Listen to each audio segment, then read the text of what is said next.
Yeah, I think so too. Natalia. Yeah, that sounds good. All right. Hello, everyone. Welcome to our November Sunday Salon Chicago virtual reading, our final Zoom event for this year. As a reminder, we will continue our Zoom events in 2022, every other month, of course, and hope to get back safely in person next spring. We'll keep you posted, of course. Our next reading will be virtually on January the 30th. Is a great winter upon us? Will it come with its monster system to entrench us further in our protective ways, as the pandemic has done? COVID-19 still moves between us like a silent thief, like the continuing injustices of the world. May winter come as a blessing instead, with sweet provisions for our hearts as we stay united and support one another as we write, read, and hear from readers we cherish and admire. This evening, Natalia, Betsy, and I are so pleased to have you with us, and we jointly welcome our talented readers, Faisal, Mohyuddin, Laurie, Lawlor, Vargas, and Ruben, Quesada. They will be reading in that order. And after the readings, we encourage you to stick around for a brief Q&A with our authors who will take questions from the audience. So let's jump right in. I'm very happy to introduce Faisal Mohyuddin. Faisal is the author of the poetry collection, The Displaced Children of Displaced Children from Eyewear, and The Riddle of Longing from Backbone. He teaches at Highland Park High School in Illinois and at the School of Professional Studies at Northwestern University. Faisal also serves as a master practitioner with the global not-for-profit Narrative 4. Will you please help us welcome Faisal Mohyuddin? Thank you so much, Iggy. It's really nice to be here. Thank you, Betsy. Thank you, Natalia. Thank you, everyone who's here. I'm a huge fan of the other readers here, Laurie. I've been reading your work for a long time, and Ruben for a long time. And Sin, I've read your work. I think we were at Columbia College in the fiction program at the same time, and I was always in awe of like, wow, that's Sin right there. And so I was a poet in disguise in the fiction program, but and Ruben, I feel like our paths are crossing virtually all the time. And so it's nice to be in the same space here. So thank you for having me here. So I'm going to read one older poem and then 3 newer poems. The first one is called The Salvation of Aurella Arita. Aurella Arita were a jellyfish that NASA scientists did a series of experiments on to test microgravity. So if humans were sent into space for long periods of time, what kind of effect would that microgravity have on our bodies, our moods? And there's a research study I read, and the lead scientist, Dr. Dorothy Spannenberg, said about the jellyfish, I check them every day to make sure they're happy and in good shape. So this is The Salvation of Aurella Arita. Jellyfish born in space aren't happy on Earth. I don't believe in any hocus pocus new age mumbo jumbo, but I hurt for this species of boneless electric wonder named after the moon. Self-possessed by a terrifying terrestrial bulk, weight.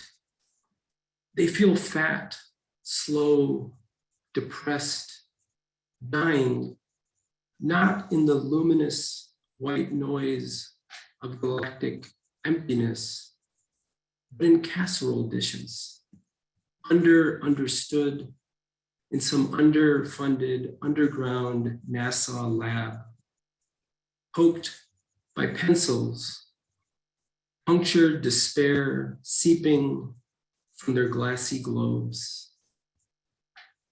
Perhaps they pine for the way the weightlessness of space makes them feel more like light bulbs than corpses. I trade my life for that delusion of worth. The future is cannibalistic for glowing things dimmed. And space-borne jellyfish lungs ache when the bluster of breath pollutes their souls. And then what's left to be saved? I say rocket them homeward through the incinerating mist of Earth's atmosphere. May their longing to be ethereal again cremate the damage of gravity. May the space dust of their pain dissipate into the gasping void. So my next poem, I'm actually really excited because Gary Houston is in the audience, and I know I have not openly expressed my appreciation, but I do have a lot of love for him and everyone at the Chicago Quarterly Review. And one of my newer poems, this was in the Chicago edition of CQR from a couple of years back. And so this is a poem that he and his staff accepted. So this is called The End to Captivity. If I go walking through dawn's dewy shadows toward the river where the carp burst through the gleaming muck to belch air, and there in the echoes I catch the wordless voice of my dead father, and should the unexpected gift of my child's embraces awaiting my return be like a key? What lies buried beneath the wreckage? The solace of my father's songs, another lost geography never meant for me. Quietly, I will ease my son back into bed, promise him a toy truck, a rocket ride to some imagined country in another corner of the galaxy. Whatever he wants, really, in this age of unlimited wonder.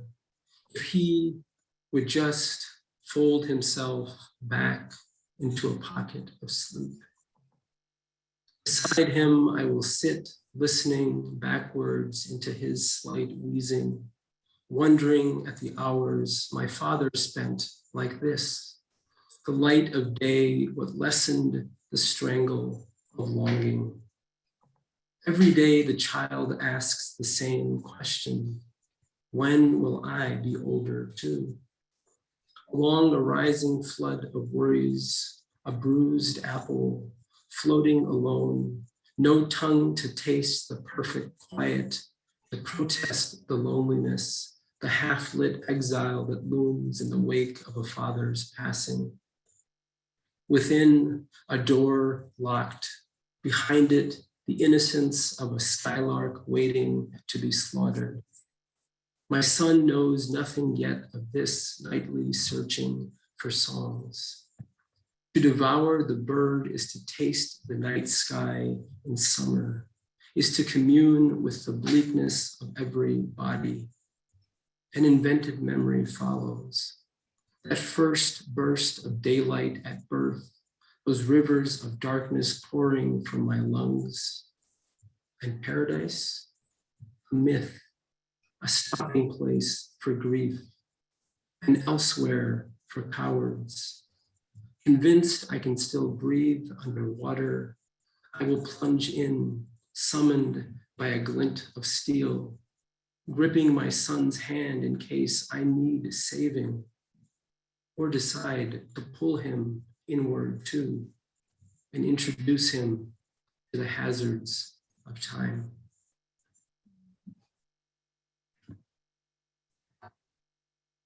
My next two poems are haibun, which is a Japanese form I've been experimenting with. And so these are prose poems that end with a haiku.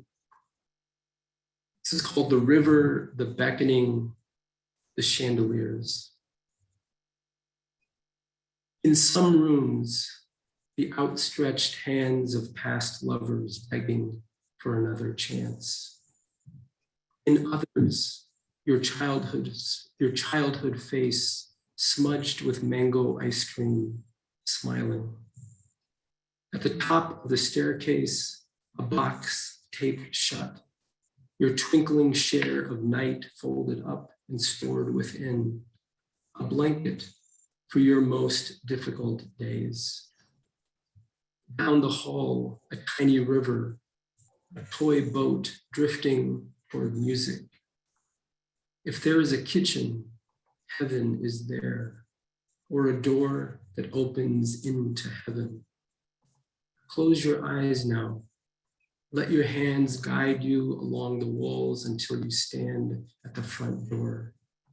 Unfasten its many latches and pull open your eyes and feast on the sweet animal taste of your own voice, its beauty, its might.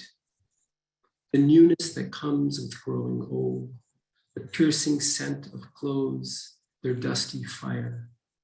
Inside again, your face hardens. Your elders, who like chandeliers have been studying you from above, recognize the beckoning in the winds blowing in, whispering, no, not yet. So you return to the riverbank, back into the arms of ghosts. Once you were born and did not survive. Once you grew old and died. Once you lived, outlived, and had many more rooms to explore, could blueprint new ones when your rummaging left you wanting, when the bulbs burned so intensely they needed more hours to pour their radiance into. Months of rain followed, months of rain and rising panic. Then this prayer, this edifice crumbling, moored now inside its rubble, a confession. Your tongue, another boat, its body, a needle, the river, its thread. In my last poem also, I had one, so I feel like when I'm writing, I've been trying to not do this, but I keep returning back to the loss of my father about 5.5 years ago. And so this is kind of the poem that helped me figure out that I can't not write about that topic. And so this is called The Hourglass, the Pebble, the Throne of God. Inside the lightless language of elegy, where each day the waking musk of roses makes more strange the semantics of loss, I choose the path of forgetting, temple the embering tenderness between brackets, and become less hunched by hunger than I am. If transcendence is still possible in a world as battered down as this one, then maybe it's better I let the listening dawn ladder my now kindled tongue back down to God.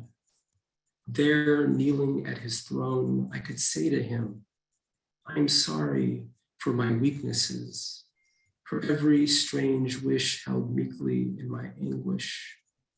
I could even relinquish my delirium for a more immediate doom, rush to wade through low tides of sunlight until the landscape hastens toward surrender. I could, with a scoop of glistening earth, entomb my one good ear, the one not ravaged by hyperacusis, and remove from its mantle the hourglass, listen to its shattering botch my mumbled prayers, all this despite the heaps of mud on my tongue. Whereas the distance between us will always be forever now, I could loosen the trembling clutch of longing by pronouncing the pebble of your name over and over like a kind of zikr until it comes to sound more like sand, until it too can sift more serenely through the songless hours of this fatherless life. Oh, Father, please forgive me. I've still not divined how to unhusk this steadfast grief from my poems.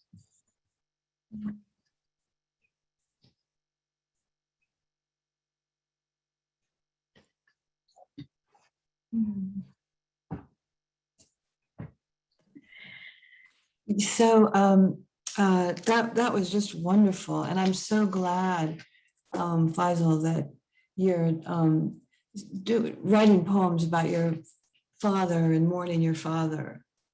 So thank you so much. That beautiful poems, beautifully read. I'm going to now introduce Laurie Lawlor. Laurie Lawlor is the author of 42 works of award-winning fiction and nonfiction for children and young adults. Fearless World Traveler, Adventures of Marianne North, Botanical Artist, published by Holiday House in 2021, received a starred SLJ review and is named Junior Guild Gold Standard Selection. Superwomen, 6 Scientists Who Changed the World, also published by Holiday House. Middle grade nonfiction, profiles remarkable pioneers in fields ranging from astronomy and mathematics to cartography and biochemistry. Published in 2017, Superwomen received a Booklist starred review and was named 2018 Outstanding Science Trade Book by Children's Book Council and NSTA. Lawlor was awarded the 2012 John Burroughs Riverby Award for Excellence in Nature Writing for Rachel Carson and her book that changed the world, featured on the ALA Amelia Bloomer Award list. She has taught creative writing at Northwestern University and writing workshops throughout the Midwest. Please give a warm welcome to Laurie Lawlor. Thank you so much. This is so wonderful to be here, and I am so glad to see everybody. Thank you all the organizers. I'm going to share this evening some excerpts from a narrative nonfiction. This is a book that's going to be published on Earth Day 2022. So I'm very excited about that. So you're going to be getting a kind of a sneak preview. I worked on this book extensively during COVID and before, as many of us have. So I'd like to begin with the introduction, and then I'm going to jump around a little bit and sort of give you a bird's eye view. This is the story of how a trail through a restored piece of land in a small rural southeastern Wisconsin community is helping children, their families, and neighbors explore an important question. What is our responsibility to care for the world in which we live? A trail can create unexpected connections. Not only does Eagle Nature Trail serve as a pathway between the local elementary school and the public library, it also helps connect artists and citizen scientists and readers and explorers, students and their peers as an outdoor classroom. The trail's also connecting young and old to new ways of thinking about where they live. What types of native plants can help maintain a healthy environment? Who were the people and animals and plants that resided here long ago? The work of restoration and maintenance of this trail and its unique environment, a prairie, a woodland, and an ephemeral pond, has been an odyssey that began in 2009 and continues today. Volunteers of different ages, backgrounds, and political outlooks have banded together with only a bare bones budget. This community-wide project has an ambitious mission, I think we can all agree with, to encourage young and old alike to get outside and explore nature. So I'm going to jump to chapter 3. The land remembers. The land remembers what people forget. The land remembers what was here before the housing subdivisions and the discount dollar store and the asphalt streets and the parking lots and the street lights and the conceal and carry class at the village hall and the water tower painted with a yellow smiley face. Before there were fields of corn and wheat and pastures for herds of cows, before there was prairie and sedge meadow, oak opening and mixed hardwood forests, before there were grassland fires set by lightning and by indigenous hunters who had lived here for thousands of years, before the sky was filled with flocks of birds and the streams, rivers, and wetlands teemed with fish and snakes and amphibians, before there were herds of bison, elk, mammoth, and mastodon, before the surface of the land and the waterways and the lakes and ponds were arranged and rearranged as hills and kettles or steep-sided depressions, before the soil was shoved and kneaded, overturned and remixed, and the first seeds finally took root, before unimaginably long winters locked the surface with ice a mile thick that grew and melted and retreated and grew again. Over and over, the land remembers. To help us understand what was here, what's been lost, what remains, we must use our imagination and look carefully at maps and at photographs. Maps are handy tools to contrast and compare one small place over time. It's helpful to begin by thinking of a square sheet of paper. We'll call it Waukesha County. In real life, it's 24 miles on each side. Now fold the paper square in half, fold it again, keep folding a total of 4 times until you have 16 identical squares. These squares are called townships, 6 miles on each side. The township tucked at the southwest corner is called Eagle. If you look, and if you took Eagle Township and folded it even smaller, in half, then in half, and in half again, you'd have 36 squares. These are called sections, and each section has a number, and each is exactly 1 mile on each side. Section 23, now that's the one we're going to keep our eye on. It's located just about in the middle of the township, and it contains 640 acres. Now I'm jumping again. On a hot morning, July 29th, 1937, the first aerial photograph was taken of Section 23.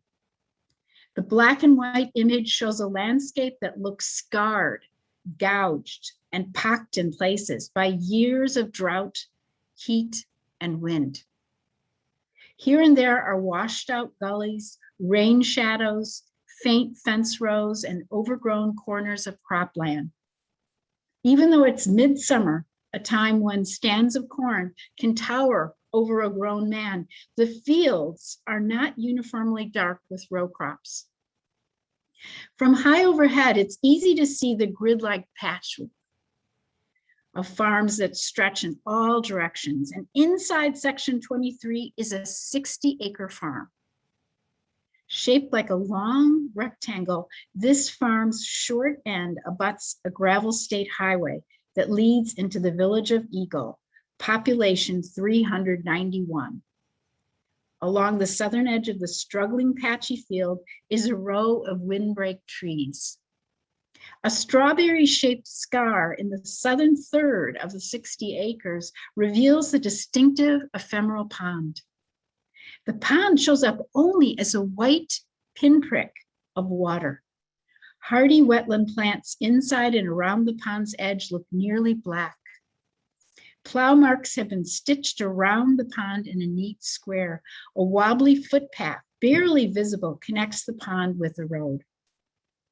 To reach the farmhouse, a traveler had to turn off the gravel road to the village and head north on a dirt track flanked by another row of trees.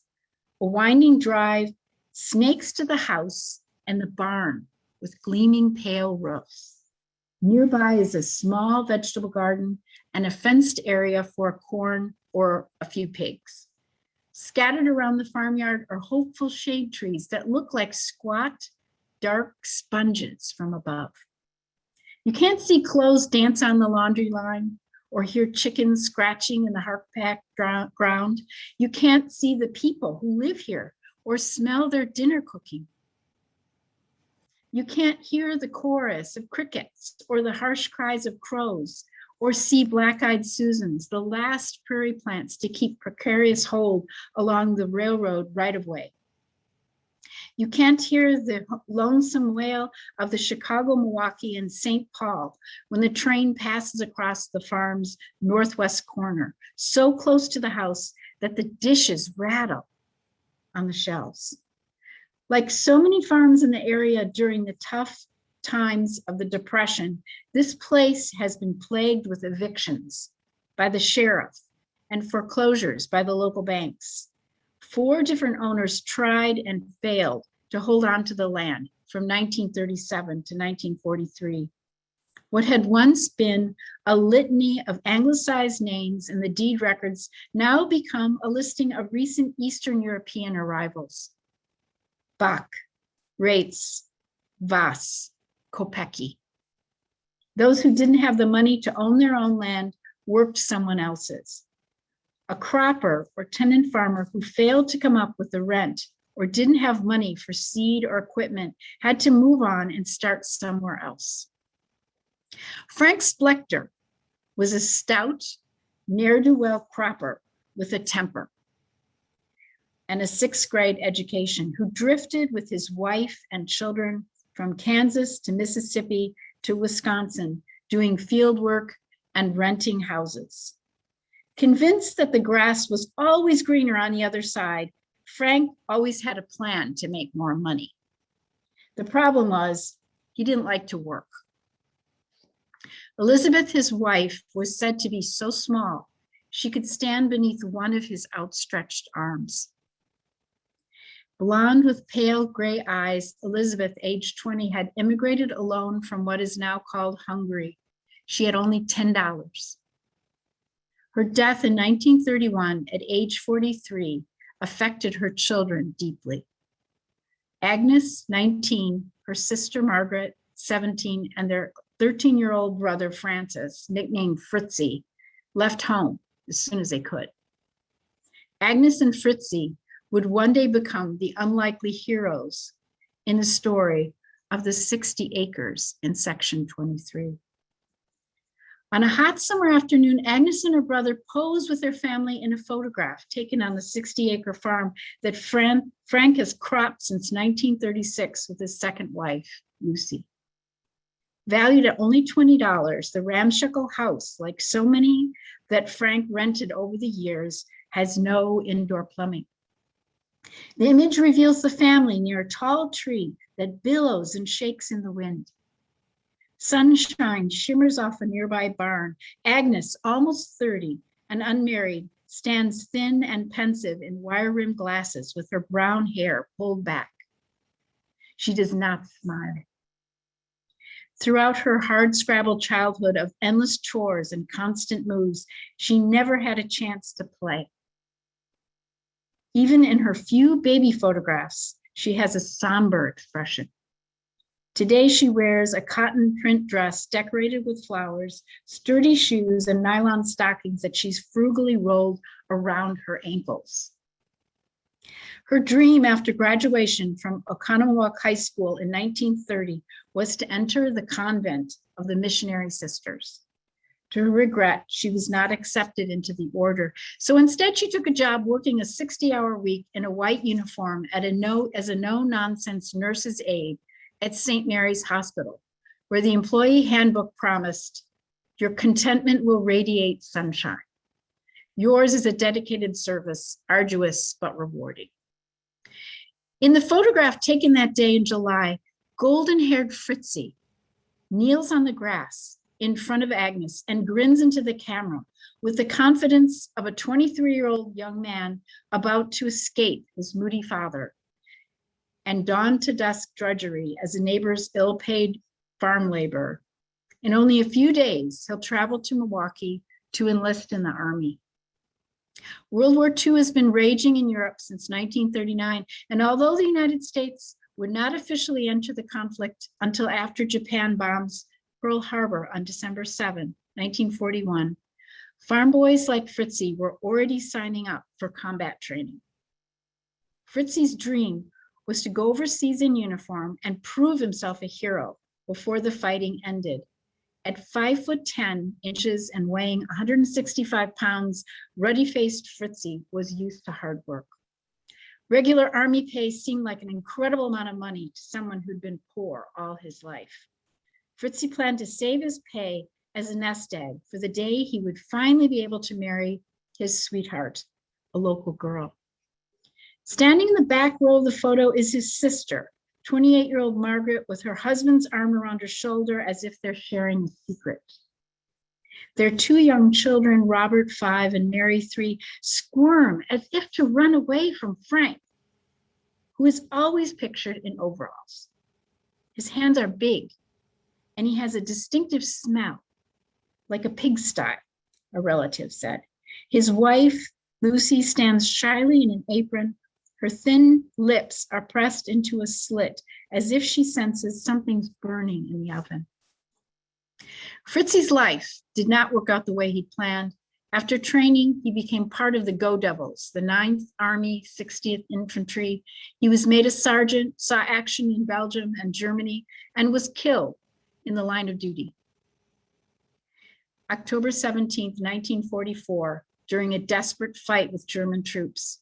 The battle took place in the Hürtgen Forest, a hilly area in Germany, with the same kind of small lakes and hills as southeastern Wisconsin, where Fritzie swam and fished as a boy. Fritzie was awarded the solemn distinction of the Purple Heart. His remains were eventually returned to Dousman, Wisconsin, and his death was a terrible shock to Agnes and her sister. Then a secret was revealed. Throughout Fritzie's service overseas, he'd been quietly sending his army paycheck to Agnes for safekeeping. Clearly, he did not trust his father with the money. In July 1945, Agnes used Fritzie's $3,800, a sizable sum, to buy the 60 acres of Section 23.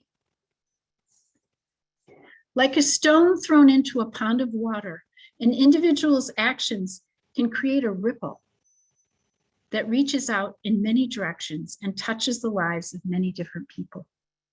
Fritzie's tragic sacrifice as a young soldier ultimately resulted in something positive. With the money he gave Agnes, she bought land that would eventually be transformed and restored into the trail that we know now as the Eagle Nature Trail. Fritzie was the beginning, Agnes was the end, said Barb Ziemer, who helped care for her great aunt, Agnes, when she was elderly. I think it would have made Fritzie happy to know about the Eagle Nature Trail and the children who use it. He would have been so pleased. Thank you.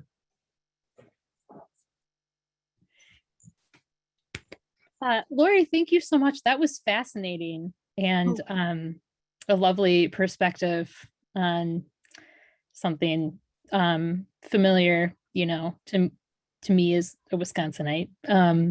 Just felt like home. So thank you so much. I am delighted to introduce our third reader, Sin Vargas. Sin's short story collection, On the Way, received positive reviews from Shelf Awareness, Library Journal, Heavy Feather Review, New City Lit, Hypertext Magazine, Necessary Fiction, and others. Her prose and essays have been published in the Chicago Reader, Word Riot, Split Lip Magazine, Hypertext Magazine, Midnight Breakfast, and elsewhere. Sin's received a top 25 finalist and honorable mention in 2 of Glimmer Train's short story awards for new writers contests, and is the recipient of the Guild Literary Complex Prose Award in Fiction, on the board of directors for Hypertext Studio, twice selected as artist in residence at the Ragsdale Foundation, and is core faculty at Story Studio Chicago. She earned an MFA in creative writing from Columbia College Chicago and is currently working on her first novel. Please welcome Sin. Hi, everyone. Thanks for having me. Excited to be here and that we're all inside because in Chicago it's super windy. So my collection, which came out in 2015, the second edition just came out with Tortoise Books this past August. So I am going to read just the very beginning of the first story called Wate. We were going to Guatemala for the first time since Mom left at 18. She often mentioned it as if it were a magical place with volcanoes that spurted lava and black sand that led to the ocean. After I graduated 8th grade, she took me as a present, saying I finally was old enough to enjoy the country. Had I known that would be the last time I'd ever see Mom and hear her voice, I would have done anything not to have gone. At La Aurora International Airport, we rolled our bags past a throng of people who were holding flowers and balloons and stuffed animals. Mom's Aunt Blanca was supposed to meet us there. I had only seen her in pictures. She looked like a raisin in each one, short and dark and wrinkled. There she is, Mom announced, taking my hand and leading me to her. Tia Blanca was even smaller than in the pictures. The bouquet of strange pink and orange flowers she was holding covered half of her. Mom and Tia Blanca hugged and cried. A man with a giant straw hat came up to me and asked if I wanted to buy some mangoes or a machete. I understood Spanish but didn't speak it well. I just smiled and shook my head and said, gracias. He nodded and walked away. Oh, you're so pretty, Tia Blanca said. She had learned English at university. Even though we were the same height, she wrapped me in her arms. Her sweater smelled like vanilla. On the cab ride in, Mom pointed out special places she remembered. You see the cemetery right there? They bury people above ground and then paint the tombs bright colors. Death is not to be mourned. It's a part of life. The cemetery was on top of a hill, and the bright orange, blue, and pink squares looked like candy spilled from the sky. You see how the volcanoes look so close? They're really miles and miles away. The volcano there is still active and spits out lava. Now look over there. That volcano is active, but instead of lava, it has water. It erupted a few decades ago and flooded the downtown area. We swirled through the streets of Guatemala City. There were so many honking cars that the sound was like 1,000 geese in the road. Tia Blanca had fallen asleep, her chin against her chest, hands folded in her lap. Mom held my hand, something we hadn't done since I was young. With the other, she pointed out more places. The school she had gone to that was just letting out, kids in blue uniforms running for freedom. She pointed at all the skinny stray dogs in the road, pointed at the street vendors, auto parts, bread, whole dead chickens hanging off a line, bananas, clothes, even goldfish. She smiled and squeezed my hand each time she said something. Selma, look, she said, and pointed to a tiny shop with Selma's Pandaria scrawled across the window in black paint. I used to go there every week to get bread as a kid. I said when I had a daughter, I would name her Selma. The first week in Guatemala, Mom and I were inseparable. We stayed with Tia Blanca in a house where she lived alone. She started calling Mom and I Las Gemelas. It made my mom laugh that we were called twins. We shared a bedroom with a white fan and a bed cover with a loud dandelion patterned blanket, which was stitched in different places with various colors of thread. Every morning, Mom and I would walk along many makeshift booths where generations of women dressed in Mayan clothes of patterned hues tried to make a living. We would buy sweets stuffed with fruit, earrings made of feathers, and hair clips in shapes of flowers or bows that we'd use to keep our bangs out of our faces in the fierce sun. We'd pay with creased bills that had in the center a beautiful green bird with a red belly and long tail that Mom told me had been hunted into extinction. We bought bracelets with our names burned into a wooden piece surrounded by colorful beads. They made Mom's too small for her wrist, but she still paid the lady, who had a baby sleeping in a sling across her chest. Mom gave her bracelet to me, and I wore both hers and mine together. I took pictures of Mom and Tia Blanca, Mom's arm over her aunt's shoulder, both of them leaning against the door of Tia Blanca's house, the windows covered in wrought iron bars that twisted like thorny stems. We went to the beach where the sand was black and the ocean was clear. I took a snapshot of Mom in her swimsuit, standing in water up to her calves. She stared into the endless water, the rose tattoo on her thigh glistening. She had gotten it when I was little and told me that the rose was just for me. In summer, when Mom wore shorts, I would trace the rose's outline with my fingers while we watched cartoons. I tell her that when I got older, I was going to get a tattoo just for her too. The last picture I took of Mom was of her sitting on the front stoop and eating a guayaba with a stray dog with ribs like hardened rainbows sprawled at her feet. When I took the picture, she laughed and said, "Selma, how many pictures is that now? 2,000 in a week?" She raised her guayaba, the reddish orange pulp inside shining in the morning sun. The street swarmed with cars, people, and even a couple of horses among the dogs. "You feeling okay?" she said. "My stomach hurts." She put her hand on my forehead. "Well, you don't have a fever. Maybe it's something you ate. You didn't drink any milk, did you?" I said nothing. "Selma, I told you this is not like the States, not to eat anything dairy." She asked Tia Blanca, who was waving at some passing neighbors, to make me some tea and to make sure I lied down. "I'm gonna pick up some groceries," Mom said. "Be careful, Adriana," Tia Blanca said, and went upstairs to boil the water. "Don't go to the beach without me," I said, rubbing my stomach. "When do I ever do anything without my twin?" She kissed my forehead and held my wrist. The bracelets rubbed against one another. "Go on up and lie down. I'll be back soon." Her long curls swayed as she crossed the street. Her skin had darkened like toast in the few days we were there. She dodged speeding cars and slow dogs, turning when she got across to wave at me and point at the door of the house.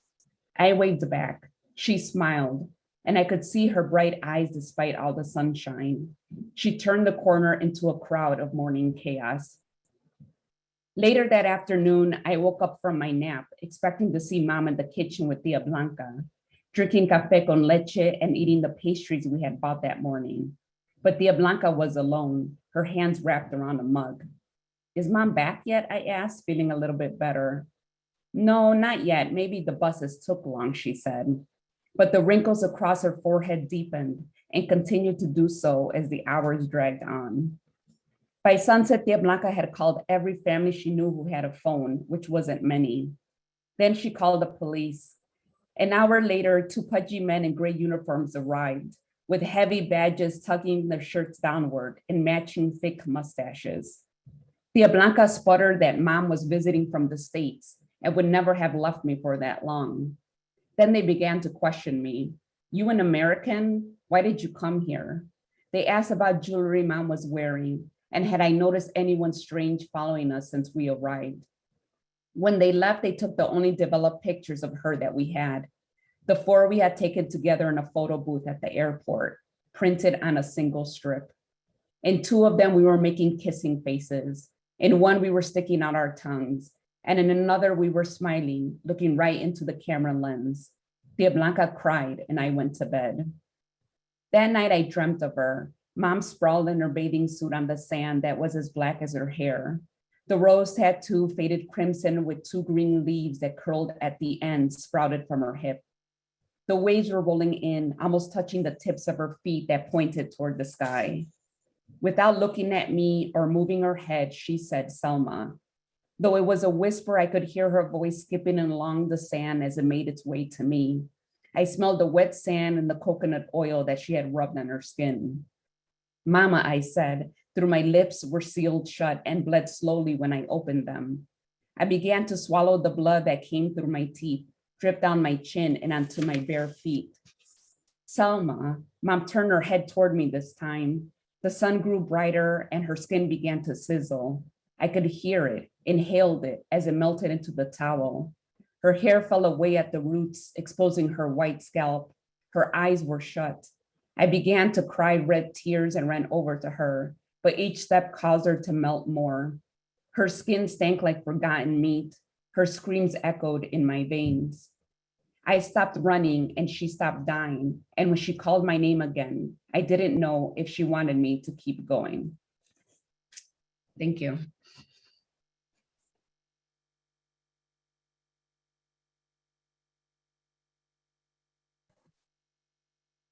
That was just amazing. You know, it starts off as sort of like a travel journey, and then it's so much more. It's very, very moving. And so thank you so much. Now I'm going to introduce Ruben Quesada. Ruben Quesada, PhD, is the author of Revelations, Next Extinct Mammal, and translator of Exiled from the Throne of Night, selected translations of Luis, sorry, I'm going to pronounce this wrong, Semuda. He is a blogger at the Kenyan Review, host of the monthly literary broadcast Mercy Street Readings, and serves as a board member of the National Book Critics Circle. He lives in Chicago. Please give a warm welcome to Ruben Quesada. Thank you so much. Thank you to my fellow readers, Faisal, Laurie, Sin, and thank you, Ignatius, Natalia, and Betsy, for your work behind the scenes to make this event come together. It's a pleasure to share this space with everyone, and I'm honored to have your attention and support. I'm going to read 5 poems tonight. This is Contrition. Even the province of truth must be stitched. You must start with a pattern, a dactyl or a not so heroic couplet. Find a needle and thread to sew the empty sleeves of a loose sentence. It was a Sunday night years ago in a bar, our history predicated upon subject and verb. But there is a hole in the hull of a hemistick. Remember, we found a dark corner. What is this feeling that sweeps through the body? It babbles and burrows in the veins as it charges the heart. The smell of our bronzed skin in my mouth, the silken road of my spine against the wall. Remember to set buttons onto the cuff, press an adverbial crest over the breast, and frenzied fringe for flair. Your face is half visible in blue neon. No longer is a hanger for shoulders to lean upon. The hem of an explanation begins to unravel. A curled collar forms a question. What is your name?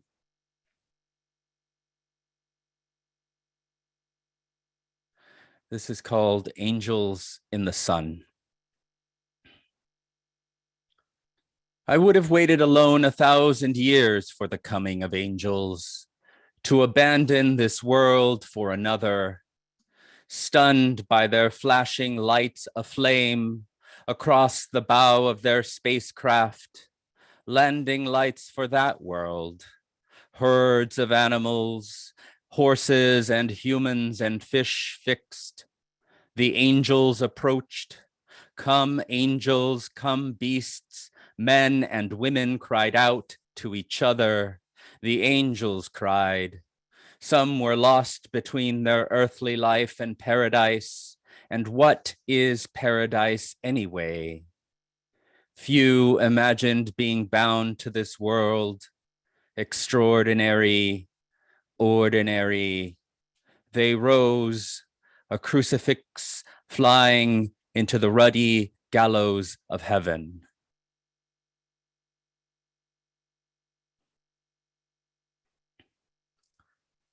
This is called decomposition. In this blood that haunts my skin, in the folds of my brain are burrowed the harrowed words to describe you. Bleak, cursed, and when the universe was young, it possessed the means to give you breath, to deliver you here for me. On this last day, you'd stumbled half alive onto the drawn curtain in the corner of your room.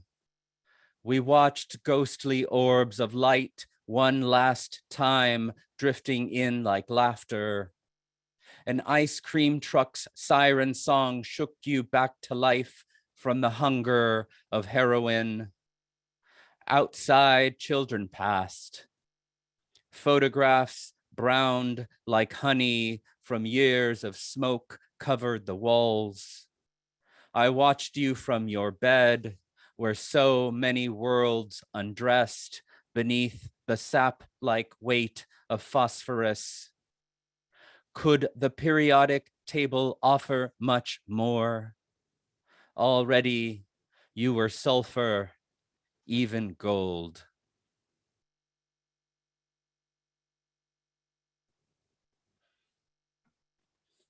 This is, these two are fairly new. This is called After Losing Myself in the Middle of the Night. After losing myself in the middle of the night, an angel appeared and said, "Come with me." When my man left to take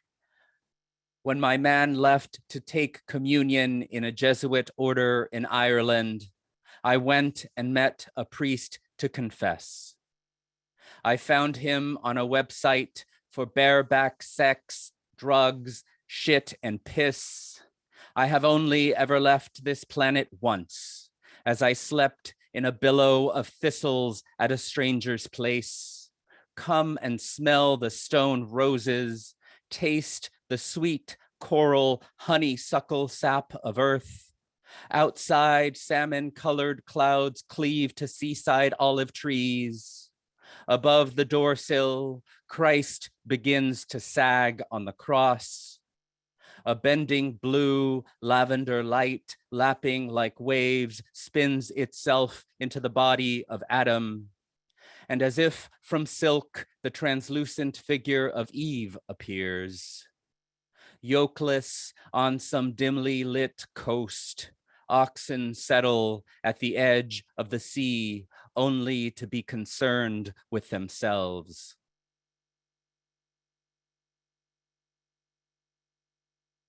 Thank you again. This is my last poem. This is called My Mother is a Garden.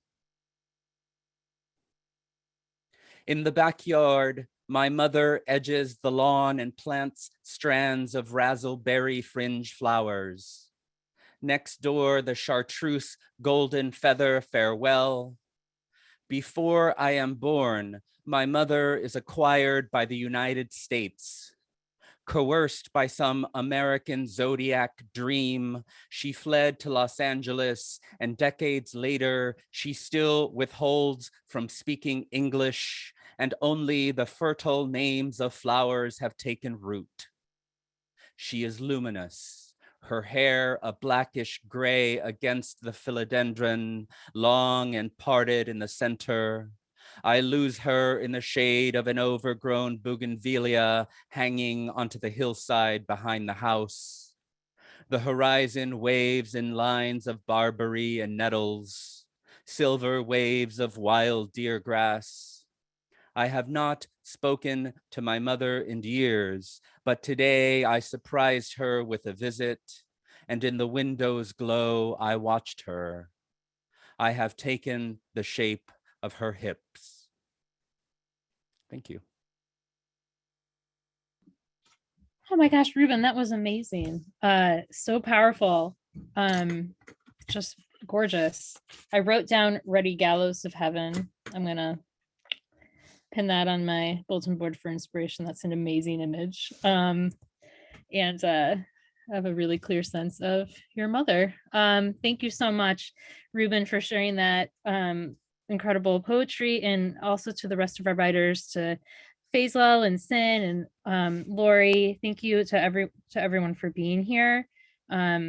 Just such talent, and it's so nice that even though we're in the midst of a pandemic, we're still all here, and I'm really grateful for this community.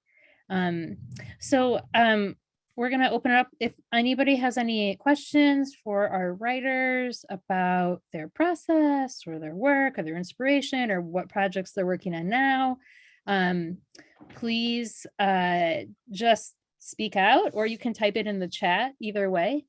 And I'm trying to change my thing so I can see. Gary, were you raising your hand? Yeah, I did one of those automatic reactions things. Oh, okay, good. Not Yeah, go ahead. Thank you. I had a rather broad question for the two poets, but maybe the other two, because although they're represented by prose today, they may also write poetry, or they may have opinions anyway. I've had an ongoing correspondence with somebody in Arizona who talked about something she called essential language. And I asked, does this also include pre-language?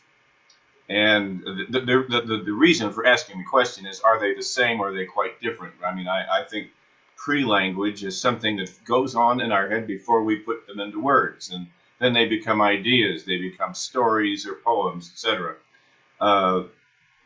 We live this every day.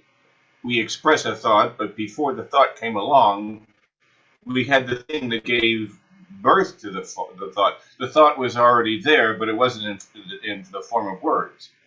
So my question is maybe naive, maybe it's been asked before, but to the poets especially, I think, is it true that poetry is trying to get back at what I'm calling pre-language? Or essential language, but pre-language is something about the processes of the brain, I think. And I think essential language is something more about the processes of writing once you've decided what you are really thinking. So that's my question. I hope it's not too airy and stupid. That's my question. I'm done.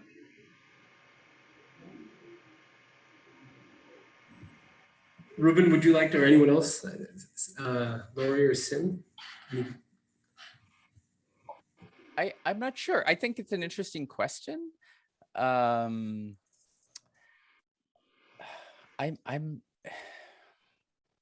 don't know. I read a lot of poetry. I spend a lot of time reading poetry by people long dead. And over the last several years, I've read a lot of poetry by people who are writing now. And I get the sense that people writing today, at least what I'm reading, is that I think that there's this desire to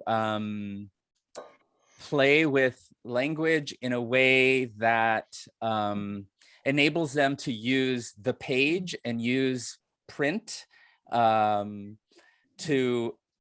enrich their language, whatever that may be. And so I'm specifically thinking of erasure poetry. I'm thinking of people who use text in a much more playful way, or people who incorporate documents. And so I don't know. I think it varies. It varies, and I think it just depends on who you're speaking to. I think for me, I have a particular interest in religion, as you probably, learned from my work, and I'm very interested in nature. So I don't know. I'd love to hear what others think about this.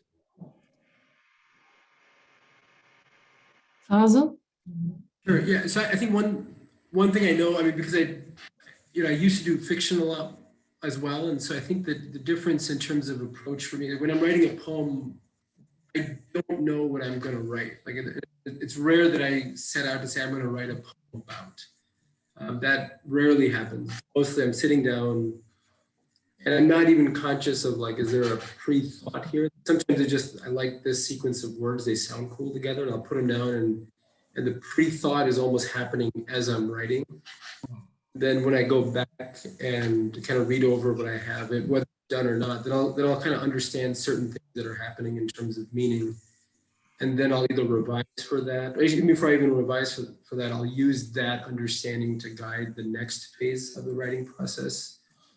When I was doing stories, I still do at times, but I feel like I would have an idea of I have a character, I have a setting, I have a conflict, or I have a situation. And so there was more already that had taken shape in my head before I had sat to write. And so I think it's a different process for me. I think for me, the fiction was a lot more labor intensive because I had to have a lot of things already understood before I could start writing. But there were times where I would just start writing a story, I'd write a poem, and then have to start over from scratch often once I had kind of a kernel of an idea. Well, let me just interject. The reason I asked the question, and Faisal, this is, I think, particularly true of what I've heard from you tonight. I get from you always the sense of trying to get at some feeling, some notion that comes very close, at least to my ear, to something that actually does come before the creative process arrives to put them into words. So that's what I meant by free language. And I agree, Ruben, about the range of poetry, and I didn't give it much thought. I was remembering, was it Wallace Stevens who wrote Patterson? I think that's full of documentary work that goes along with what you were saying. So anyway, that's sorry.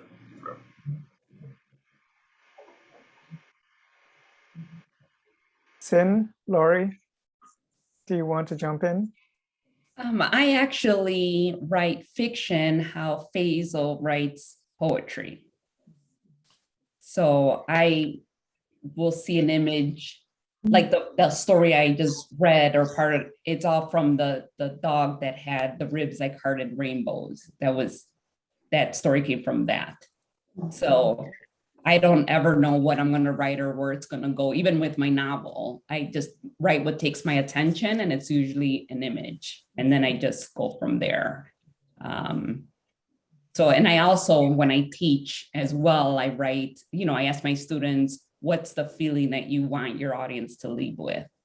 And that's how you know you're done, is when you've revised enough, and that's the feeling that you're getting with the final sentence.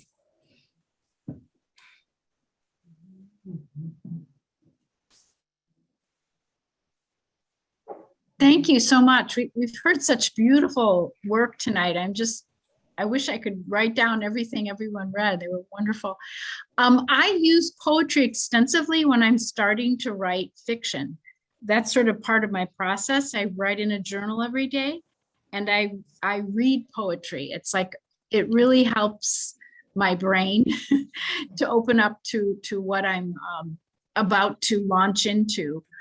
Which may be fiction, maybe nonfiction. So I am a huge, huge fan of poetry, and I was just blown away by the beauty of what I heard this evening. So thank you so much. I appreciate it deeply.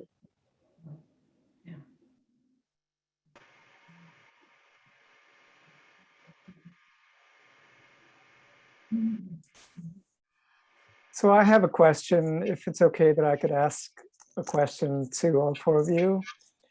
I'm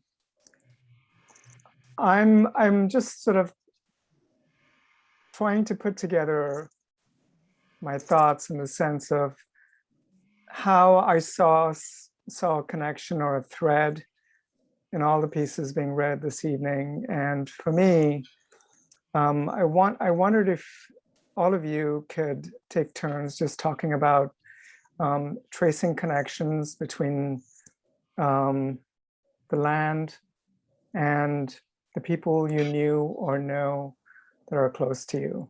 We're seeing a lot of, there were 2 stories about moms, and I felt that we are close to people, some more than others, and they don't always have to be our mothers and fathers, but we connect to those people.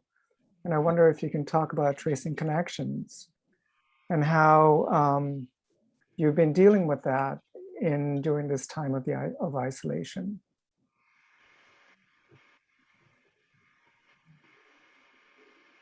And you could maybe use your work as a vehicle to maybe answer the question. I think one thing I can say, just responding either to my own work, but also with the pandemic kind of being inside more, is I feel like when I'm with people I know and we're in the same places, like our relationships often stay pretty, like static in some ways. Like we're growing people, we're moving through life, but the dynamic between us is pretty the same.